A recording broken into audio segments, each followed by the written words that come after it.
இன்றைக்கி திருச்செந்தூரில் முருகனை பார்க்க கிளம்பிட்டோங்க. போகிற வழியில் மதுரையில் பூ மார்க்கெட்டில் போய் பூ வாங்கிட்டு மதுரை இட்லியை மிஸ் பண்ணாமல் சாப்பிட்டுட்டு அப்படியே கிளம்பியாச்சுங்க.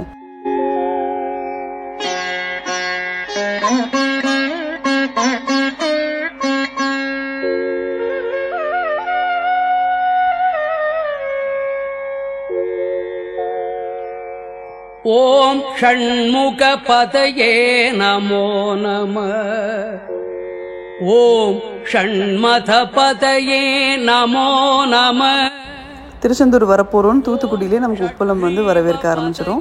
வெளியில் நுழையிறப்பவே சும்மா ஜம்முன்னு அந்த பெரிய வேல் நம்மளை வரவேற்கும் பாருங்கள். அப்படி இருக்கும். முருகனே வாசல் நின்று வாவான்னு கூப்பிட்ற மாதிரி இருக்கும்.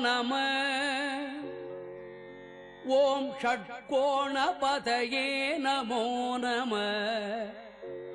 ஓம் ஷட்கோச்ச பதயே நமோ நம.